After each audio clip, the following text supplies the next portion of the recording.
நடிகையுடைய இடுப்ப கிள்ளிட்டு சினிமாக்கு டான்ஸ் ஆடிட்டு அங்க இருந்து டைப் அடிச்சு அறிக்கை விடுறீங்க அப்படின்னு சொல்றாரு. இதை போய் சரத்குமார்ட்ட போய் கேட்க வேண்டியதானே அவரு? அவங்க கூட்டணியில் இருக்கின்ற பவன் கல்யாண் அவரிடம் கேட்க முடியுமா? இப்ப கேட்க சொல்லுங்க. நீங்க எப்படி சினிமால எப்படி எந்த நடிகையினுடைய இடுப்பை கிள்ளிட்டு வந்தீங்கன்னு பவன் கல்யாண்ட்ட போய் கேட்க சொல்லுங்க.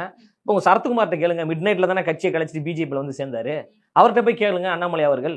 அதாவது சினிமாவுக்கும் அரசியலுக்குமே வித்தியாசம் தெரியாத ஒரு தற்கூறிய அண்ணாமலை அவர்கள் இருக்கிறாங்க.